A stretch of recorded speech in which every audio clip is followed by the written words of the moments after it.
Salam, MHM 70 sınaq toplusundan 22 nömrəli suala baxaq. Trigonometrik tənlik verilib, bizdən sinus 2x soruşur. Bu tənliyin hər tərəfini kvadrata yüksəldək. Kosinus x minus sinus x mötərizə kvadratı bərabərdir 2/1-in kvadratı. Kosinus kvadratı x minus 2 sinus x kosinus x üstə gəl sinus kvadratı x bərabərdir 4/1-ə. Kosinus kvadratı x üstə gəl sinus kvadratı x trigonometrik eynilikdir. 1-ə bərabərdir. Yəni kosinus kvadratı x üstə gəl sinus kvadratı x bərabərdir 1.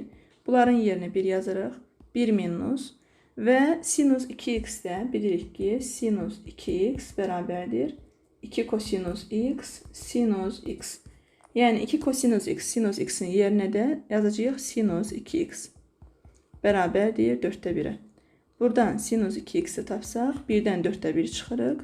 1-dən 4/1 çıxanda sinus 2x olacaq 4/3. Yəni, Y variantı.